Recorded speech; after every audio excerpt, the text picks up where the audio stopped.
जी, अस्सलाम वालेकुम। उम्मीद है कि आप तमाम दोस्त खैरियत से होंगे और आज का दिन भी ट्रेडिंग के हवाले से अच्छा गुज़रा होगा। 2000 पॉइंट्स आज मार्केट ने निकाले। जियोपॉलिटिकल सिचुएशन जो है, वो तो आपके इल्म में ही होगी। ट्रंप साहब के बयानात, फिर उसके साथ ईरान की सूरत-ए-हाल, इसके अलावा इससे पहले जो अमेरिका और वेनेज़ुएला के मामलात थे, वो अपनी जगह पर रहे। तो इन सारी सूरत-ए-हाल में ओवरऑल मार्केट जो है वो हमारी आज प्रेशर में है। उसमें 1-2 वजूहात तो ये भी हैं कि अगर फ़र्ज़ करें कि ट्रंप जो है वो अगर अपने रवैये के मुताबिक जो कि उसने तजर्बा कर लिया है वेनेज़ुएला के अंदर, अगर वो इस किस्म की कोई ऑपरेशन जो है वो अगर ईरान के अंदर लॉन्च करता है, तो यकीनन इतना खामोशी के साथ तो नहीं होगा, क्योंकि वो तो हमसाये में था तो उसने कर लिया। तो उसके यकीनन फिर नताइज जो हैं वो काफ़ी दूर तक वो क्या कहते हैं जी, दूररस नताइज होंगे उसके। तो एक खौफ है जी मार्केट में और इसके अलावा कुछ 1-2 खबरें भी हैं, इंशाल्लाह आगे चल के उसको शामिल करेंगे। 1% मार्केट जो है वो आज डाउन है, 2025 पॉइंट्स जो हैं वो आज मार्केट ने लूज़ किए हैं। सपोर्ट और रेजिस्टेंस क्या कहते हैं उस पर इंशाल्लाह आगे चल के बात करेंगे। सर्किट ब्रेकर की बात करें तो 2000 पॉइंट्स की कमी के साथ माशाल्लाह से आज भी हमें 14 कंपनीज़ जो है वो अपर कैप में नज़र आ रही है, जिसमें एसटीपीएल भी कैप हो गया। चलिए अच्छी बात है जी।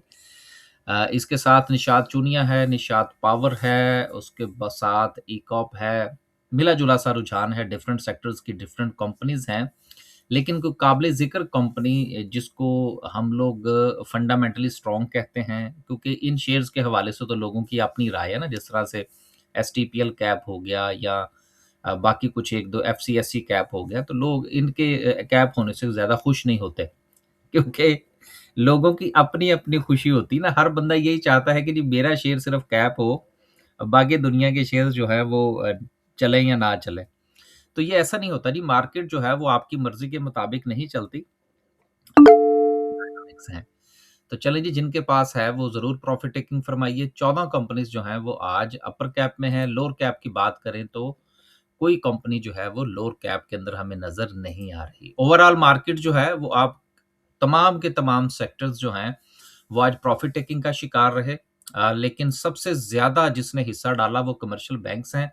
ज़ाहिर-सी बात है, सबसे ज़्यादा परफ़ॉर्मेंस भी हमें गुज़िश्ता वीक की अगर हम स्पेशली बात कर लें या रिसेंटली की अगर हम बात कर लें, तो सबसे ज़्यादा परफ़ॉर्मेंस भी हमें जो है वो कमर्शियल बैंक्स में देखने को मिली, जिसमें मीज़ान बैंक था, एमसीबी था, यूबीएल था, सबने अपने-अपने प्रीवियस हाई को जो है वो एक मर्तबा भी फिर जो है वो हिट करने की कोशिश की। बीओपी था, उसने बड़ी अच्छी परफ़ॉर्मेंस दी। तो फिर प्रॉफ़िट टेकिंग तो बनती है ना उसमें, जिस तरह से कमर्शियल बैंक्स ने हमें परफ़ॉर्मेंस दी थी। अ, टेक्सटाइल कंपोज़िट की तरफ से 47 पॉइंट्स हैं, निशात मिल्स चला फिर।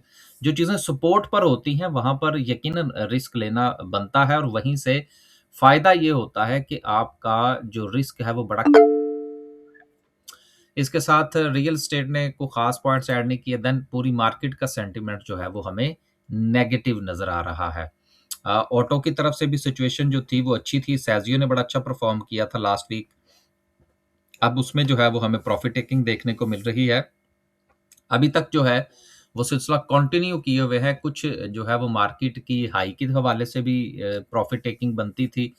कुछ उसके साथ जो है वो तड़का लग गया ट्रंप साहब का।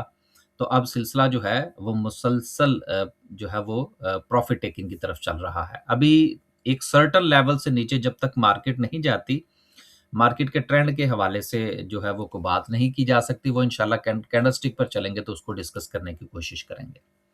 लास्ट पे इंशाल्लाह इसको डिस्कस करेंगे। कुछ खबरें हैं जी। पहली खबर जो है वो मेटको फूड के हवाले से है कि इन्होंने अपना गुजरांवाला का जो प्लांट है वो ना सिर्फ़ कि ज़मीन बल्कि उसमें जितनी भी मशीनरी है वो सारी की सारी जो है वो एफएफएल के हवाले कर दी है और तो ये एक पॉज़िटिव न्यूज़ है जी दोनों कंपनीज़ के हवाले से।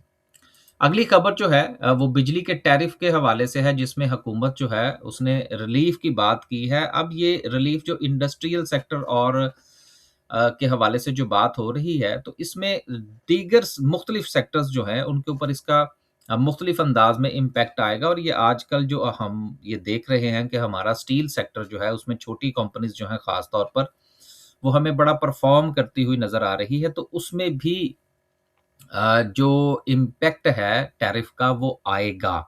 वजह क्या है? वजह ये है कि जो मेल्टिंग फर्नेस होती है इसकी वो इलेक्ट्रिसिटी पर इन्हिसार करती है, वो गैस पर इन्हिसार नहीं करती। सो इस पॉइंट ऑफ व्यू से जिस वक़्त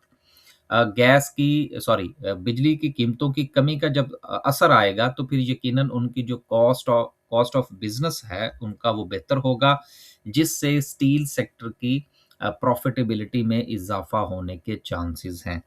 और उसमें वो कंपनीज़ जो पहले ही खसारे में चल रही हैं और उनके शेयर्स के अंदर बहुत बड़ी गिरावट जो है वो पहले आ चुकी है, उनके लिए यकीनन जो है ये एक ऑक्सीजन का काम होगा। तो स्टील सेक्टर के हवाले से भी ये पॉज़िटिव है। वैसे दूसरे हवाले से बात की जाए तो एग्रीकल्चर पॉइंट ऑफ व्यू से भी है, फिर हमारे जो कमर्शियल सारिफ़ीन हैं, उनके लिए भी पॉज़िटिव है। लेकिन डायरेक्टली जिस वक़्त हम बात करेंगे, तो वो स्टील सेक्टर जो है वो इसका काफ़ी बड़ा बेनिफिशियरी जो है, वो नज़र आता है।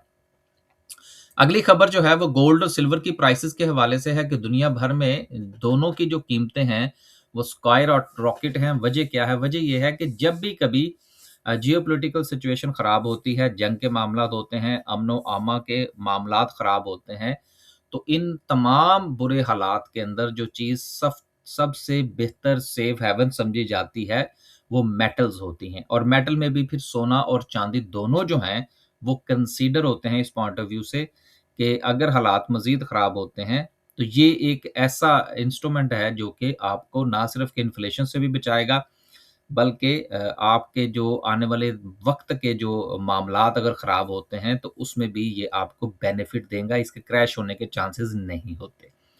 तो इसकी वजह से पाकिस्तान में भी जो प्राइस है इस सोने की वो 5 लाख से ऊपर चली गई है और चाँदी तो वैसे ही जो है वो अपने रिकॉर्ड हाई पर ट्रेड हो रही है। उसमें चाँदी के हवाले से तो कुछ ना सिर्फ़ कि उसकी जियोपॉलिटिकल के साथ उसकी सिचुएशन है, बल्कि इंडस्ट्री के अंदर जो उसका इस्तेमाल है, उसकी वजह से भी इसकी माँग में इज़ाफ़ा हुआ है। तो इस वक़्त सारा ध्यान जो है वो मेटल्स की तरफ है, लेकिन स्टॉक्स जो हैं वो इस वक़्त गिरावट का शिकार हैं। लास्ट पे डिस्कस करते हैं जी आज की कैंडल को। कैंडल को डिस्कस करने से पहले देखें इस वक़्त जो हालात हैं, वो आपके जब तक आप अपना प्रॉफ़िट जो है वो मैच्योर नहीं करते, तो यकीनन मार्केट आपका जो है वो प्रॉफ़िट खा जाती है। और दूसरी चीज़ ये है कि जब तक आप स्टॉप लॉस के साथ काम नहीं करेंगे, तब भी आपको परेशानी का सामना करना पड़ सकता है। लेकिन ये डिपेंड करता है कि आपका ट्रेडिंग स्टाइल क्या है। अगर आप इन्वेस्टर हैं, तो फिर यकीनन आप अपने तरीके से काम करेंगे, लेकिन अगर आप ट्रेडिंग पॉइंट ऑफ व्यू से काम कर रहे हैं, हमारा तो जो इन्वेस्टर का ग्रुप है, उसमें भी हम जो है वो इसी पॉइंट ऑफ व्यू से के साथ चल रहे होते हैं कि एक सर्टेन लेवल पर जब प्रॉफिट मिले, तो उसको ज़रूर बुक करें। इवन कि आप इन्वेस्टर पॉइंट ऑफ व्यू से ही हम शेयर को रिकमेंड कर रहे होते हैं। फ़ायदा उसका ये होता है ना कि मार्केट की मूवमेंट से आप उसी शेयर के अंदर रहते भी हैं। अपनी क्वांटिटी को जो है वो रिड्यूस भी करते हैं, इंक्रीज़ भी करते हैं और फ्लक्चुएशन से आपको कुछ 4 पैसे भी बच जाते हैं।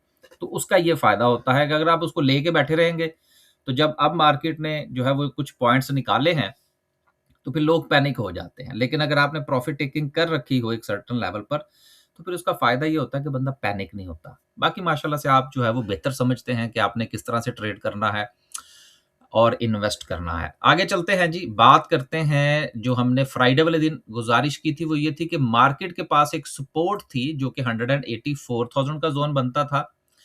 उसमें हमने आपसे ये गुज़ारिश की थी कि अगर मार्केट इसको रिस्पेक्ट करती है और सस्टेन करती है तो देन जो है वो ट्रेड ली जाए लेकिन स्टॉप लॉस के साथ। मार्केट ने इसको रिस्पेक्ट ज़रूर किया। ये एक अच्छा साइन है कि इस लेवल को मार्केट ने रिस्पेक्ट किया। ये सपोर्ट और रेजिस्टेंस इसी चीज़ का नाम होता है कि वहाँ पर मार्केट की जो चाल है उसमें आपको तब्दीली नज़र आती है और आपकी जो लेवल की जो कैलकुलेशन है वो कितनी दुरुस्त है, वो भी यहाँ से साबित होती है कि वाक़ईतन मार्केट ने जो है वो उस लेवल पर रुकने की कोशिश की। इसका मतलब ये है कि जो कैलकुलेशन आपने की थी, वो दुरुस्त थी। अब मार्केट ने उसको रिस्पेक्ट करने की कोशिश की, लेकिन अगेन जो है वो चूँकि मार्केट जो है वो अपने लोअर लोज़ बना रही है, उसके मुताबिक जो है वो मार्केट ने उसको ब्रेक किया और ब्रेक करने के बाद जो है वो मार्केट मज़ीद नीचे। अब नेक्स्ट जो है, ये नीचे जो आपको ब्लू कलर की ये जो लाइन नज़र आ रही है, ये वो ट्रेंड लाइन का जो ज़ोन है, जो हमने डे के हवाले से जो कैंडलस्टिक को डिस्कस किया था, कल इंशाल्लाह हम डे के हवाले से डिस्कस करेंगे। ये वो वाली सपोर्ट है ट्रेंड लाइन की। हमें इस पॉइंट ऑफ व्यू से इस चीज़ को ज़हन में रखना चाहिए कि मार्केट जो है वो अब अपनी इस ट्रेंड लाइन तक नीचे जा सकती है और यहाँ से मार्केट जो है वो सपोर्ट ले सकती है, जो कि अराउंड जो ज़ोन बनता है मार्केट के पास, वो अराउंड कोई 181,000 का ज़ोन बनता है। यहाँ पर मार्केट जो है वो अपनी इस ट्रेंड लाइन को रिस्पेक्ट कर सकती है, एक बात। दूसरी चीज़ ये है कि 181 के ज़ोन के करीब ही आपको जो है ये मार्केट की एक सपोर्ट भी नज़र आ रही है। यहाँ पर जो है वो 2 चीज़ें हैं। 2 एक तो आपकी सपोर्ट मौजूद है, जो कि छोटे टाइम फ्रेम पर है, और उसी के साथ बड़े टाइम फ्रेम पर ट्रेंड लाइन की सपोर्ट मौजूद है, जहाँ तक मार्केट नीचे जाके वहाँ से सपोर्ट ले सकती है। जब तक मार्केट यहाँ पर आके अपने बिहेव को शो ना करे, यहाँ पर सस्टेन करने की कोशिश ना करे, नई ट्रेड लेने से परहेज़ कीजिएगा। जिस तरह से आपके आपसे फ्राइडे वाले दिन गुज़ारिश की थी कि जब तक मार्केट अपनी सपोर्ट को रिस्पेक्ट ना करे और वहाँ पर सस्टेन ना करे और ट्रेंड लाइन को ब्रेक ना करे, तब तक ट्रेड लेने से परहेज़ कीजिएगा। जब तक आप अपनी ही ट्रेड को प्लान करने के लिए चंद जो उसकी कंडीशंस होती हैं, उसके पूरे करने का इंतज़ार नहीं करेंगे, तो उससे भी नुकसान के चांसेस हैं। तो जब ये कंडीशंस पूरी हो जाएँ, तो फिर यकीनन ट्रेड लेने में कोई मुज़ायका नहीं होगा। बस जी, आज के लिए सिर्फ़ इतना ही। खुश रहें, आबाद रहें। मार्केट में रोज़ मेला लगता है। आपने ये देखना है कि आपने किस स्ट्रैटेजी के तहत मार्केट में सर्वाइव करना है। अगर आप अपनी स्ट्रैटेजी के मुताबिक चलेंगे, तो इंशाल्लाह मार्केट आपको कुछ ना कुछ दे के ही जाएगी। इजाज़त दीजिए जी। अल्लाह हाफ़िज़।